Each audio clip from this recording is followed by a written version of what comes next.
Bonjour et bienvenue sur le podcast Je m'active pour ma santé mentale d'assurance prévention.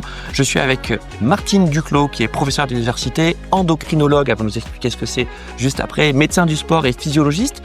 Elle co-dirige également avec David Thivel la chaire santé en mouvement, qui est une chaire de recherche qui est soutenue par Assurance Prévention. On va également en parler. Et puis, normalement, si vous avez déjà suivi notre précédent live sur les liaisons dangereuses entre la sédentarité et la santé mentale, normalement, vous savez déjà ce que c'est, mais la pédagogie, c'est l'art de la répétition. Donc, Martine, je disais, vous êtes endocrinologue notamment. Qu'est-ce que ça veut dire, Martine ? L'endocrinologie, c'est les hormones. Donc en fait, c'est la médecine qui est liée à toutes les pathologies liées aux hormones, le diabète de type 2, les pathologies thyroïdiennes, surrénaliennes, etc. Vous êtes médecin aussi, donc c'est-à-dire qu'en fait, à côté de votre activité de chercheuse, vous avez aussi ce regard sur la médecine. Tout est lié. Ça veut dire quoi, tout est lié justement dans la santé ? Eh bien, en fait, notre santé, elle dépend beaucoup de notre environnement et de notre mode de vie. En fait, on sait que 80% des maladies que l'on observe actuellement sont liées à notre mode de vie. Donc, en fait, en d'autres termes, on pourrait éviter 80% des maladies cardiovasculaires, des diabètes de type 2, de l'obésité et même de certains cancers si on avait une alimentation équilibrée, si on avait une activité physique suffisante, si on ne passait pas trop de temps assis et si on avait un sommeil qui correspondent au temps nécessaire et si on ne rognait pas, comme on a tendance à le faire de plus en plus, notre temps de sommeil. Je parlais de la chaire santé en mouvement. La clé, c'est le mouvement. C'est le mouvement pour notre santé et notre santé mentale. Ah oui, les deux sont liés, c'est pareil. Il est facile de comprendre que quand on a une maladie chronique, quand on a mal dans son corps, on n'a pas une bonne santé mentale, ne serait-ce que parce que la maladie chronique isole. Déjà, on a un isolement social, on peut avoir une douleur, on peut avoir puis des limitations fonctionnelles. Et puis aussi, ce qui est plus intéressant, c'est que l'activité physique en elle-même, donc se bouger, je parle pas de sport, et on pourra revoir la définition, c'est que l'activité physique, c'est à la fois une prévention de l'anxiété et de la dépression, et c'est aussi un traitement à part entière des troubles anxieux et de la dépression. En fait, les études montrent très clairement que l'activité physique est aussi efficace que les médicaments dans le cas de l'anxiété ou de la dépression, sans les effets secondaires des médicaments. Je le redis, mais on a donc fait un live il y a quelques temps, donc avec Martine et David de la chaire santé en mouvement. Ce live donc est disponible également en version audio sur ce podcast, donc il suffit de regarder l'épisode juste avant où on traite bien justement cette relation entre activité physique, sédentarité et la santé mentale. Là, avec Martine, on va parler plus précisément des femmes, puisque on se rend compte que finalement on n'est pas tous égaux, et notamment les hommes et les femmes vis-à-vis de la sédentarité et de l'activité physique, parce que déjà on n'a pas les mêmes corps. Ça veut dire que oui, les recommandations générales sont valables d'une manière globale, mais il faut quand même regarder aussi plus précisément si on est un homme ou si on est une femme. Oh oui, c'est très intéressant. Alors en plus, c'est en train je vais le dire, vous allez avoir l'impression que je plaisante, mais en fait, je plaisante pas du tout.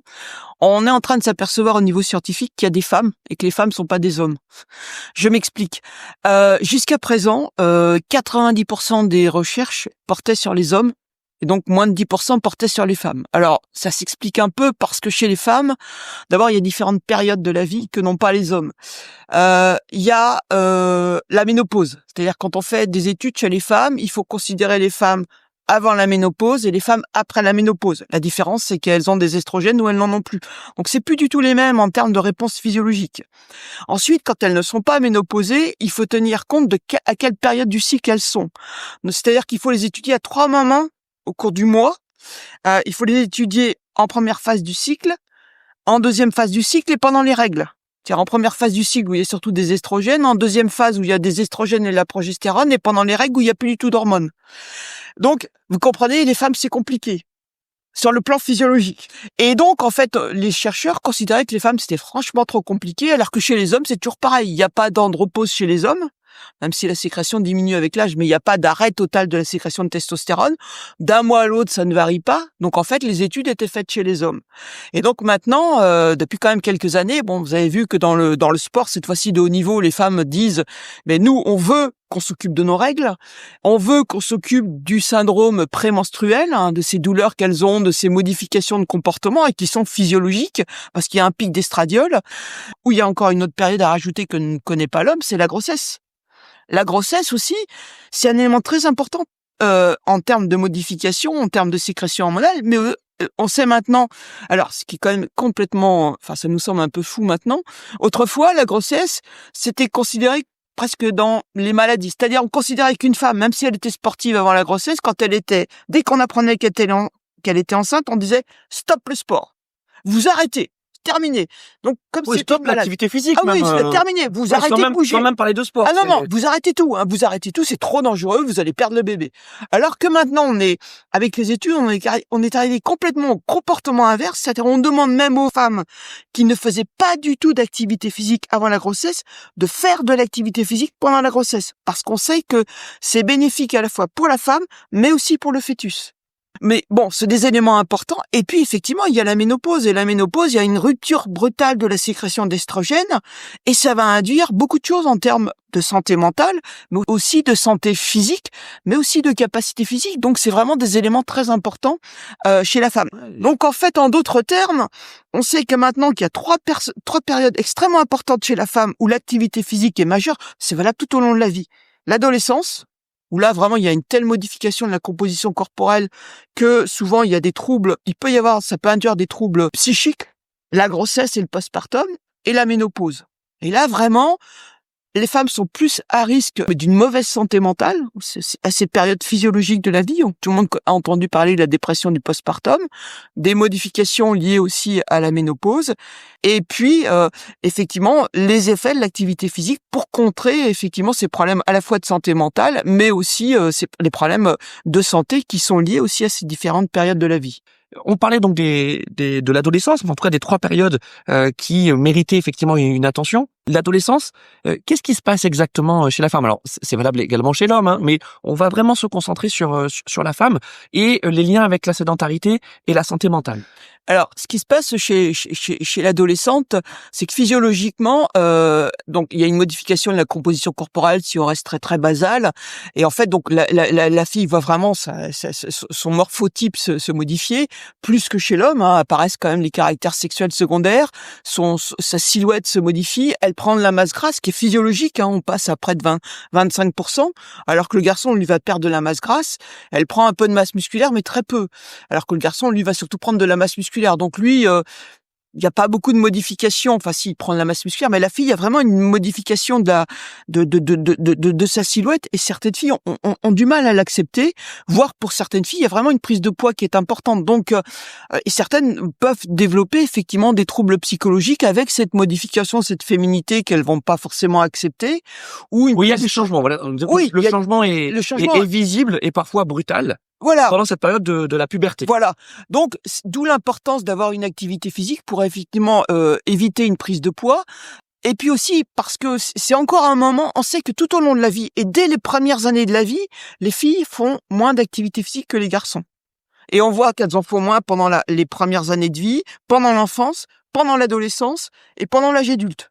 C'est prouvé. C'est prouvé. Et quelles sont les raisons justement? On sait pas. On explique mal. Alors c'est pas les hormones, hein, parce que les premières pendant l'enfance, il y a quand même pas une différence de sécrétion hormonale. Alors on pense qu'il y a une part culturelle, sûrement, ouais, sociale, sociale et culturelle. Il y a sûrement autre chose, mais pour l'instant on n'arrive pas à l'expliquer. Et on parle pas de sport, on parle bien d'activité physique. Donc et ça continue à s'effondrer encore plus à l'adolescence. Donc c'est vraiment important que chez la fille, au moment de l'adolescence, on favorise l'activité physique pour éviter cet effondrement, pour arriver pratiquement à 0% d'activité. Oui, c'est ça, c'est que on disait que tout est lié. Donc on a l'adolescence, donc la puberté qui est plus marquée effectivement chez la femme, enfin chez la jeune fille. On voit, vous nous l'expliquez, que ça correspond aussi à un effondrement de l'activité physique. Donc là, ouais, on est déjà sur un terrain un peu sensible. Et puis on rajoute là-dessus la sédentarité qui touche absolument tous les adolescents. Ah, tout à fait. Donc 0% d'activité physique, passer un temps passé assis important et un temps d'écran qui est majeur, quoi. On redit, Martine, la différence entre sédentarité et inactivité physique parce qu'elle existe. Ouais. Alors la sédentarité, en fait, c'est le temps passé assis entre le moment où on se réveille le matin et le moment où on se couche. Et l'inactivité physique, c'est avoir un niveau d'activité physique qui est inférieur aux recommandations pour la santé. Donc en gros, c'est faire moins de 150 minutes d'activité physique pour les adultes, mais sachant que pour les ados, c'est pas... Alors 150 minutes, ça correspond à 30 minutes d'activité physique tous les jours. Les ados, c'est 1 heure tous les jours. 1 heure. Donc vous imaginez que il y a pas beaucoup d'adolescents qui font vraiment 1 heure d'activité physique tous les jours, hein. Oui, c'est ça. Et là, on est sur les recommandations moyennes, hein, c'est Voilà. ça. C'est le Voilà. standard de l'Organisation mondiale de Voilà. la santé. Sur la sédentarité, il y a un chiffre qui fait peur. C'est donc entre 10 et 12 heures de temps de sédentarité hors sommeil. Voilà. Par jour. 10 Waouh. à 12 heures. Donc, sachant qu'on considère qu'on passe à peu près 16 heures éveillé, ça veut dire que la majorité de la journée est passée assise. Et donc, une étude récente, on vient de sortir en France, qui montre que les ados passent 35 heures par semaine derrière les écrans. Donc, vous considérez qu'ils passent quand même une somme considérable de temps à l'école, de temps à faire leurs devoirs. Donc, eh bien, le reste du temps, c'est les écrans. Et donc, vous imaginez qu'en plus, en parallèle, ils rognent sur leur sommeil, donc un temps de sommeil insuffisant. Donc, quand je vous parlais effectivement qu'il est important d'avoir un niveau d'activité physique consistant, pas trop de temps passé assis, et un temps de sommeil qui, à cet âge-là, est au minimum de 8 heures, voire entre 8 et 10 heures suivant les besoins, ils sont très loin de ces besoins physiologiques. Et le problème, c'est que ces comportements à l'adolescence, eh bien, vont se poursuivre. On sait que quand ils sont acquis à l'adolescence, ils vont se poursuivre à l'âge adulte. Et à l'âge adulte, va se rajouter d'autres choses. Il va y avoir la charge de travail, la charge économique, la charge de famille. Donc, des facteurs de stress qui vont en plus agir de façon négative sur leur santé. Oui, c'est ça, Martine. Alors, sans rentrer dans des pathologies graves, mais en parlant de santé mentale, on peut parler effectivement de l'anxiété, de syndrome dépressif. Il se trouve, et ça c'est prouvé scientifiquement, que l'activité physique a des bénéfices donc sur cette santé mentale. Quelque chose que vous dites souvent, et on va le redire ici, c'est que l'activité physique, c'est le meilleur des antidépresseurs. Alors ça veut dire quoi? Simplement des études qui ont pris des gens qui avaient une dépression, alors soit légère, soit modérée, mais maintenant il y a même des études sur une dépression importante. Donc ils ont pris des gens qui avaient le même niveau de dépression, ils ont mesuré le score de dépression. Donc ils ont été ce qu'on appelle randomisés en double aveugle, c'est-à-dire ils ont été tirés au sort, et de façon aléatoire, soit l'un avait un placebo, soit l'autre avait un antidépresseur. Donc ils savent pas ce qu'ils ont comme médicament, et celui qui donne le médicament sait pas. Et puis il y en a un qui a de l'activité physique et l'autre qui n'en a pas. Donc il y a un groupe qui a que de l'activité physique et il y a un groupe qui a que des antidépresseurs. Et en fait, on montre que ceux qui ont que de l'activité physique versus celui qui n'a que des antidépresseurs, ils ont les mêmes effets sur les scores de la dépression, c'est-à-dire une amélioration des scores de la dépression avec ce qu'on appelle une taille d'effet, c'est-à-dire un effet qui est identique qu'on ait un antidépresseur ou qu'on fasse de l'activité physique. Et il est même montré que, parce que des fois les gens sont tellement déprimés qu'ils sont incapables de se mettre à bouger, on va pas leur dire de bouger, parce que des fois la dépression ça se traduit par ce qu'on appelle une envie de rien faire, de s'isoler, voilà, voilà. c'est ça. Donc c'est même pas, on n'arrive pas à les faire bouger, mais ça peut tout à fait se comprendre. Donc dans ces cas-là, si on ajoute les antidépresseurs à l'activité physique, donc on donne antidépresseurs plus activité physique, eh bien c'est plus efficace que les antidépresseurs seuls. Et en plus, pour qu'on ait vraiment un niveau d'évidence scientifique élevé, donc il faut montrer dans ce type d'études randomisées, contrôlées, que c'est efficace, et sur des méta-analyses, donc ça on a la preuve. Puis il faut qu'on ait des mécanismes biologiques. Et des mécanismes biologiques, on les a aussi, hein. On connaît les effets sur le cerveau, ça augmente la sérotonine, on a tous entendu parler, c'est impliqué dans la dépression, ça augmente la dopamine qui est impliquée dans la récompense, mais aussi on a de l'imagerie fonctionnelle cérébrale où on voit en fait, on mesure les volumes du cerveau, et on sait qu'en particulier l'hippocampe, c'est une zone qui est impliquée dans le stress et dont le volume est réduit en cas de dépression. Et on voit qu'avec l'activité physique, le volume de l'hippocampe augmente. Donc voilà, on a toutes les preuves en plus biologiques de l'efficacité du mécanisme par lequel l'activité physique va diminuer les scores de dépression. Alors ça, c'est valable pour tous les humains, hein, hommes et femmes et tous les âges. Mais quand on revient effectivement sur cette période de l'adolescence, notamment chez les jeunes filles, on voit bien quelle importance ça peut avoir et les bienfaits que ça a. Donc si peut-être on a des parents qui nous écoutent et qui ont des pré-ados, des jeunes ados, c'est aussi montrer l'exemple. Faire des activités en famille, ensemble. Vous parliez des écrans à juste titre. C'est pas qu'on est contre les écrans, c'est simplement que c'est une activité sédentaire. C'est qu'en général, on est assis derrière un écran. Voilà. On avait commencé par parler de l'adolescence chez les jeunes filles. Vous aviez dit qu'il y avait donc 3 périodes qu'on regardait particulièrement chez la femme, donc l'adolescence, la grossesse et ensuite la ménopause. On va parler de la ménopause parce que la ménopause, c'est finalement une période qu'on connaît mal. Alors scientifiquement, elle est de plus en plus documentée, mais d'une façon générale, on la connaît mal. On la connaît mal et puis pendant longtemps ça a été tabou. On n'en parlait pas, les femmes n'en parlaient pas. Surtout, fallait pas qu'on sache qu'on était ménopausé. Maintenant, les femmes en parlent parce que maintenant la ménopause c'est jeune, hein, c'est 50-54 ans. Et puis maintenant les femmes en parlent parce que à 50 ans on est jeune, parce que les femmes ont une espérance de vie jusqu'à 86 ans et qu'à 50 ans on travaille et au contraire on est en pleine forme, en pleine force de vie. Donc les femmes en parlent et c'est une très bonne chose. Alors le problème, la ménopause, que par définition c'est l'arrêt de la sécrétion des hormones estrogène et progestérone. Donc effectivement on peut plus avoir d'enfants, certes, mais surtout on n'a plus ces estrogènes. Et ces estrogènes, c'est des hormones qui ont des effets sur les artères qui les protègent des maladies cardiovasculaires, sur les os. Donc pour ça que, en fait, à la ménopause, on a deux grands risques: une augmentation du risque de développer des maladies cardiovasculaires et un risque d'ostéoporose qui survient en règle générale vers 70 ans. Et puis il y a aussi des effets sur le cerveau. On sait qu'effectivement, alors pareil, ça met 25 ans, mais on a un risque effectivement ça accélère le vieillissement cognitif. Bon, donc c'est des études en cours, hein. Oui. Ce qu'on doit dire, c'est que finalement on connaît on connaît des choses, mais il y a encore plein de choses à approfondir. Et il y a plein d'études internationales justement sur le sujet. Enfin, ça, c'est quand même des choses bien démontrées. Mais l'élément positif, très positif, c'est que tous ces effets peuvent être complètement prévenus par une activité physique régulière, une alimentation équilibrée. Voilà. Ça, on sait très bien que tous ces risques, vraiment, et pareil, le niveau d'activité physique n'est pas un niveau sportif de haut niveau. C'est à peu près prévenu par à peu près 30 minutes d'activité physique régulière, même si cette activité physique n'est démarrée qu'au moment de la ménopause.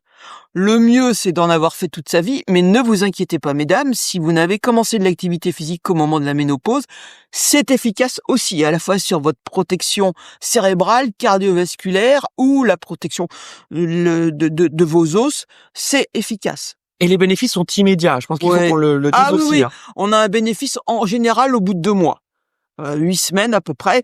Donc voilà, donc c'est efficace. Et ce qui est aussi extrêmement bien démontré, il y a une très très belle étude chez des femmes ménopausées qui montre 2 choses. C'est efficace quel que soit l'âge auquel on démarre, et même si on démarre après 80 ans, parce que dans l'étude il y avait des femmes de plus de 80 ans, même si on a ce qu'on appelle une multimorbidité, c'est-à-dire des femmes qui avaient déjà 3 maladies chroniques.